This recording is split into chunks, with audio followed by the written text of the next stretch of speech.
कोई भी एक सेशन में किसी भी आपने वेरिएबल को रजिस्टर्ड करना है तो बेसिकली क्या करेंगे हम लोग, सबसे पहला काम क्या करना है आप लोगों ने, सेशन अंडरस्कोर स्टार्ट का मेथड कॉल करना है। ये आपका लाइन ऑफ कोड में हैबिट बना लें कि फर्स्ट लाइन ऑफ कोड हो पीएचपी में। सम टाइम्स अगर आप इसके ऊपर यानी सिंपल HTML का पेज भी बनाते हैं तो उसमें कुछ इन्फॉर्मेशन आपको नहीं समझ आती, वो हेडर में सेंड हो जाती है ऑलरेडी। तो वो आप जब ये सेशन स्टार्ट नीचे करेंगे तो मैसेज आ जाता है कि हेडर ऑलरेडी सेंड।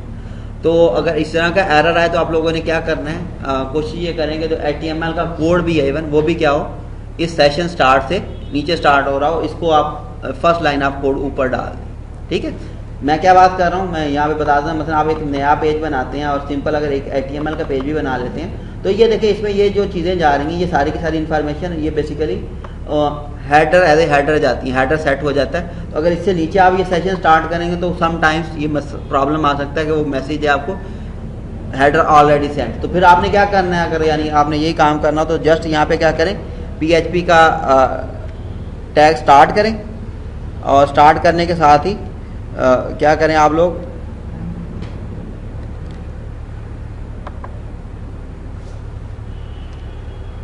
अभी तो ये HTML का पेज बना हुआ तो इसलिए ये कलर भी चेंज नहीं कर रहा। तो आपने यहाँ पे क्या करना है, सेशन अंडरस्कोर स्टार्ट मेथड लिख के और इसको फिर आप आगे कंटिन्यू जो भी कर रहे हैं करते जाएं, तो इसमें इतना प्रॉब्लम फिर आपके नहीं आएगा। वरना यहाँ पे हो रहा नीचे भी स्टार्ट हो जाता है, सम टाइम ये मसला आ जाता है। तो इसको हल करने का मैंने तरीका बता दिया कि आप first line of code session underscore start कर लें तो आपको इस तरह का मसला ही नहीं आएगा। अब जिस भी आपने वेरिएबल को सेशन में रखना है यानी आगे उसको फर्दर प्रोसेस करना है आपने, तो उसको क्या करें, एसोसिएटिव एरे में स्टोर कर दें। हम तो यहाँ पे डायरेक्ट कर रहे हैं, तो अगर हम लोग यूज़र नेम और पासवर्ड लेके आएंगे तो क्या करेंगे, एक फॉर्म से जब सबमिट करेंगे उनको डाटाबेस से वेरीफाई करवाने के बाद जब यूज़र नेम पासवर्ड वेरीफाई हो जाएगा तो फिर उसका ये सेशन सेट करेंगे। अभी हम क्या करें, सिंपली एक चेक करें कि सेशन सेट कैसे होता है, हुआ भी कि नहीं हुआ। तो उसके लिए हम क्या करेंगे, एक यूज़र वेरिएबल है उसमें हम लोग वहीद स्पेस अनवर हम क्या कर रहे हैं, सेशन सेट कर रहे हैं और इको और ये मैसेज आ जाएगा जी सेशन सेट हो गया। अब नेक्स्ट टाइम किसी और पेज पे जाके हम लोग ये चेक करेंगे कि ये यूज़र टाइप का वेरिएबल सेशन में सेट है और उसकी वैल्यू ये है या नहीं है, या वैल्यू डिस्प्ले करवा दे, तो उसको हम लोग क्या करेंगे, उसको हम लोग डिस्प्ले में चेक कर लेंगे कि ये आया सेशन आया, सेट हुआ है या नहीं सेट हुआ।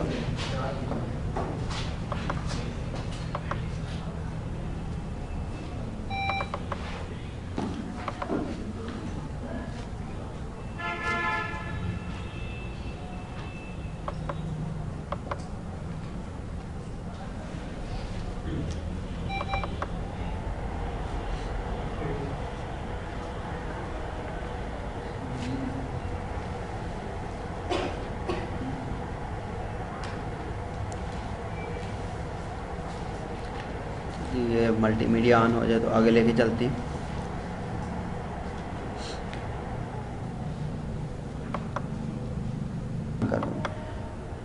अच्छा जी, अच्छा दोबारा से मैं रिपीट करता हूँ इसको। देखिए हम क्या कर रहे हैं, चेक सेशन पे जब क्लिक करते हैं तो हमें ये कहाँ भेज रहा है, सेटअप सेशन पे, यानी हमें लॉगिन वाले पेज पे भेज रहा है। ये कैसे हो रहा है, इस कोड को हम अगर लोग देखें तो सबसे पहले सेशन स्टार्ट हुआ, ये चेक सेशन वाला पेज है जिस पे मैंने क्लिक किया था, वो ये देख रहा कि यूज़र के नाम का कोई सेशन क्रिएट किया हुआ कि नहीं किया हुआ, रिटर्न किया हुआ कि नहीं क्रिएट, फाल्स हुआ, फाल्स के साथ नॉट ऑपरेटर लगा, क्या होगा, ट्रू हो गया। तो कोड कौन सा चलेगा, ये वाला इफ पोर्शन वाला। तो हमें रीडायरेक्ट कहाँ कर रहा है कि सेटअप सेशन पे चले जाओ, यूज़र नेम पासवर्ड अपना वहाँ से एंटर करके आओ तो आगे आओ, वरना आपको क्या करेगा, उस लॉगिन पेज पे भेज दिया। अगर ये पहले से सेट होता सेशन तो हमें क्या मैसेज क्या आना था, hello admin please do your work, यानी जो भी आप काम करना चाहें वो। हाँ जी, अच्छा अब इस सेटअप सेशन में हम लोग क्या कर रहे हैं, इस पेज का कोड भी जरा ओपन करके देख लेते हैं। अच्छा इसमें कुछ भी नहीं है, सिंपली क्या बना हुआ है, हमारे पास एक फॉर्म बना हुआ है, उसमें क्या दिया हुआ हमने, यूज़र नेम पासवर्ड और सबमिट का बटन। जब हम ये फॉर्म से डाटा आगे कहाँ भेज रहे हैं, सेशन टेस्ट पे भेज रहे हैं कि यहाँ से डाटा यानी एक फॉर्म बनाया उसमें 2 यूज़र नेम और पासवर्ड बनाए, सबमिट का बटन दबाया। ये तो सिंपल काम है ना, इसमें तो कोई हमने इतनी दफ़ा ये काम कर चुके हैं, तो अब मेरे ख्याल में आप लोगों को इसका तो आइडिया हो ही होगा। यानी फार्म में हम क्या कर रहे हैं, इस फार्म से डाटा कहाँ सेंड कर रहे हैं हम लोग, सेशन टेस्ट डॉट PHP में। अब session dot test dot PHP में हम लोग क्या काम कर रहे हैं उसको भी देख लेते हैं। हम कहते हैं कि जो आप पोस्ट से 2 वेरिएबल सेंड कर रहे हो, यूज़र नेम और पासवर्ड, 2 सेंड कर रहे हो ना वहाँ से, ये 2 टेक्स्ट फील्ड हैं जो हमारे पास हम लोग, हाँ जी, यूज़र और पासवर्ड की ये वाली, ये कौन सी है, इसका नाम क्या है, यूज़र है, इसका क्या है, पास, मेरे ख्याल में इसका, हाँ जी पास है, और इसका क्या है, यूज़र है। तो यहाँ से जो डाटा आगे हमारे पास आ रहा है,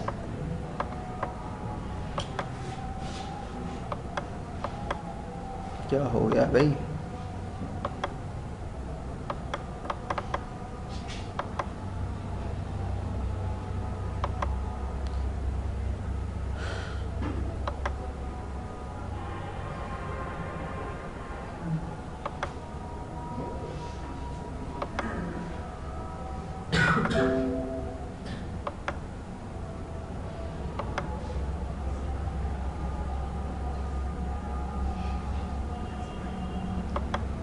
हम क्या कह रहे हैं जी, 2 यूज़र और पासवर्ड के 2 हमारे पास पोस्ट हो गए वेरिएबल आ रहे हैं, एक को स्टोर करवा दो यूज़र में, एक को स्टोर करवा दो किस में, पास में, 2 वेरिएबल में स्टोर करवा दी। ये तो पहले भी हम लोगों ने काम किया। अब सेशन स्टार्ट किया, हमने कहा जी जो यूज़र वाला है, यानी जो भी यूज़र ने वहाँ से टाइप करता है उसको किस में असाइन कर दो, यूज़र के वेरिएबल को सेशन में असाइन कर दो, और साथ ही ये मैसेज आ जाए वेलकम टू एडमिन पैनल, और ये आपको इको करवा जाए जो भी नाम।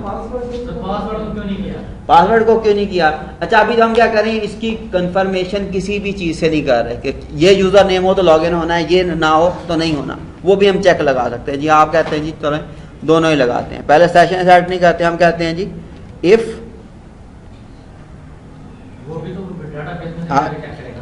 कोई ज़रूरी नहीं है डेटाबेस से करना है, हम डेटाबेस से नहीं करते, यहीं से कर लेते हैं।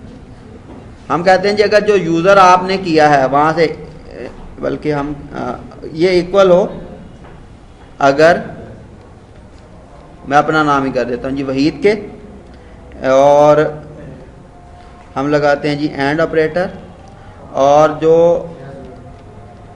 पास है वो इक्वल हो किसके जी, वो चले हम कर देते हैं जी 1 2 3। अगर पासवर्ड 1 2 3 हो और क्या हो, आपका जो यूज़र नेम आया है वो वहीद हो, तो फिर अगला काम करना है, क्या कर, ये काम करने हैं। वरना आपने क्या करना है जी, एल्स में आप कहते हैं जी, एल्स में क्या करें, वापस भेज दें उधर ही, या कहते हैं जी wrong password, wrong user, echo कर देते हैं, चले वापस नहीं भेजते, यहीं पे कह देते हैं जी रॉन्ग यूज़र नेम पास, रॉन्ग यूज़र नेम और पासवर्ड। अब हम डेटाबेस में भी नहीं चेक कर रहे अब ये, लेकिन थोड़ा सा प्रॉब्लम इस तरह की कोडिंग में क्या है, हार्ड कोडिंग होगी कि जब भी यूज़र नेम ये होगा तो ये काम चलेगा, यूज़र नेम ये और पासवर्ड ये, इसमें चेंज नहीं है, एक ही यानी है। यानी अगर 2-3 यूज़र हो तो ये वाली स्कीम भी आपकी चल सकती है, डेटाबेस से कनेक्टिविटी वगैरह कुछ नहीं करनी पड़ी, यानी RR लगा के आप मल्टीपल भी चेक कर सकते हैं। अगर आपका इन पेजेस को एक्सेस करने वाले 2 या 3 यूज़र हैं तो ये वाली कोडिंग भी आप यूज़ कर सकते हैं। लेकिन अच्छी अप्रोच क्या है, डेटाबेस से कनेक्टिविटी करें, वहाँ से आप इनकी ऑथेंटिकेशन और वेरिफिकेशन करवाएं। तो हम क्या कर रहे हैं जी, इस पेज को रीलोड कर लेते हैं। अब मैं क्या करता हूँ जी, अली लिखता हूँ यहाँ पे और पासवर्ड भी कुछ दे देता हूँ, सबमिट करवाता हूँ, रॉन्ग यूज़र नेम और पासवर्ड। अभी तक क्या हो रहा है, कोई भी यानी सेशन सेट नहीं हो रहा। अगर मैं यहाँ पे वहीद देता हूँ और पासवर्ड 1 2 3 देता हूँ, तो जी वेलकम टू एडमिन पैनल, और साथ ही मेरा जो सेशन सेट हुआ है वो भी यहाँ पे डिस्प्ले हो गया। क्या काम किया था हम लोगों ने यहाँ पे जी, सेशन सेट भी हो जाए और साथ ही वेलकम के बाद उस बंदे का नाम भी आ जाए, जो सेशन में वेरिएबल सेट हो रहा है वो भी आ जाए। अब अगर हम लोग चेक सेशन वाले पेज में जाएंगे, क्या था वो पेज लास्ट टाइम हम लोगों ने जो देखा था, चेक सेशन वाला, ये क्या कर रहा था, हमें रीडायरेक्ट कर रहा था लॉगिन वाले पेज पे। अब हमने सेशन सेट कर दिया ना, उसमें वहीद भी सेट कर दिया। अब हमारे पास मैसेज आया है, hello admin please do your things, जो भी काम करना है। अब उसने हमें वापस रीडायरेक्ट नहीं किया। लेकिन अगर इसी कोड को ये जो URL है मैं इसको यहाँ से कॉपी करता हूँ और एक क्या करता हूँ, नया ब्राउज़र ओपन कर लेता हूँ। ये इंटरनेट एक्सप्लोरर कोई ज़रूरी नहीं है, मैं ये भी यूज़ कर सकता हूँ, क्रोम भी यूज़ कर लेता हूँ। चलें, बल्कि इसको क्या करते हैं हम लोग,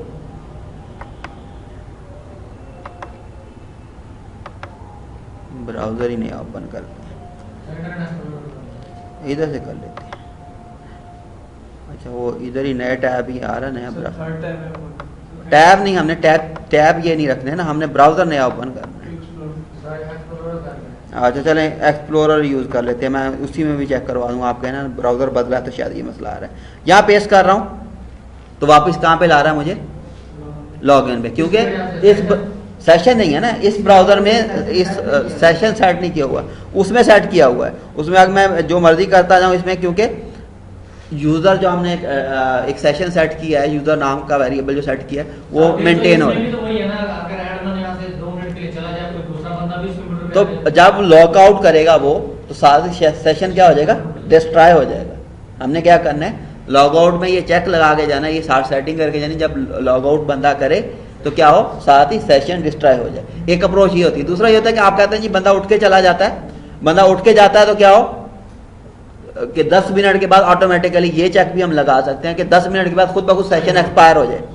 यानी ये ज़्यादा अच्छी अप्रोच होती है। आपने देखा होगा अगर लोग अगर इनबॉक्स खुला छोड़ जाते हैं तो अगर आधा घंटा गुजर जाता है तो याहू वाले क्या करते हैं, आपका सेशन कहते हैं वो आपको दोबारा लॉगिन पे भेज देते हैं। अनलेस इवन कि आप अगर बैठे भी हैं सामने, आपने उस पेज पे कोई टास्क परफॉर्म नहीं किया, यानी माउस वगैरह भी नहीं हिलाया, तो क्या करते हैं आधे घंटे बाद आपका सेशन खुद ब खुद एक्सपायर हो जाता है। तो वो इसीलिए लगाते हैं कि एक्सीडेंटली किसी वजह से बंदा अगर उठ के चला जाता है, उसका पेज ओपन रह जाता है या किसी भी वजह से ओपन रह जाता है, तो आधा घंटा यानी इतना टाइम गुजरता है तो सेशन खुद ब खुद क्या हो जाए, आपका डिस्ट्रॉय हो जाए या एक्सपायर हो जाए। तो ये वाली चीज़ें हम इसलिए सेटअप करते हैं, लगाते हैं। तो इसमें अभी तक हम लोगों ने क्या किया जी, सेशन में एक वेरिएबल सेट किया है और उसको चेक भी किया है। अब लास्ट चीज़ रह गई कि अगर हम लोग लॉग आउट करते हैं तो अगर आपने ये करना हो, सेशन को डिस्ट्रॉय करना हो, तो वो आप लोग किस तरह से कर सकते हैं।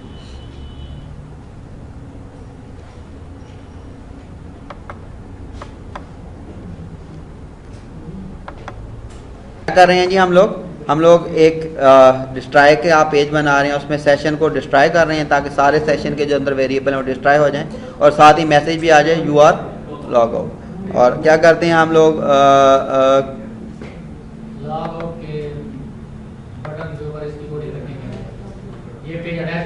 हाँ ये चले इसी पे कर देते हैं हम लोग। जब भी हम लोग सेशन में आ जाएं और ये मैसेज भी आ जाए, अगर आप लोग क्या करते हैं जी, इको करवाते हैं और इको के अंदर ही हम लॉग आउट का बना लेते हैं।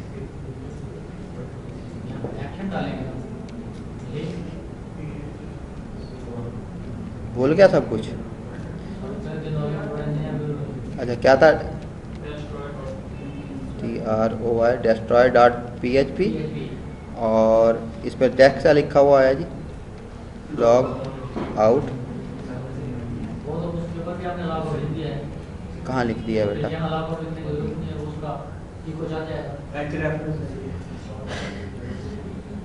कारी साहब लगता है आपको दोबारा से पढ़ानी पड़ेगी HTML सारी हैं, मुझे लग रहा है। अच्छा जी, हम क्या करते हैं जी, सेटअप सेशन पे चलते हैं और जब हम लोग, मुझे लग रहा है कारी साहब जो ये बात कह रहे हैं वो करनी पड़ेगी। और जब हम लॉग आउट पे क्लिक करेंगे तो साथ ही क्या होगा जी, सेशन भी आउट हो गया और एक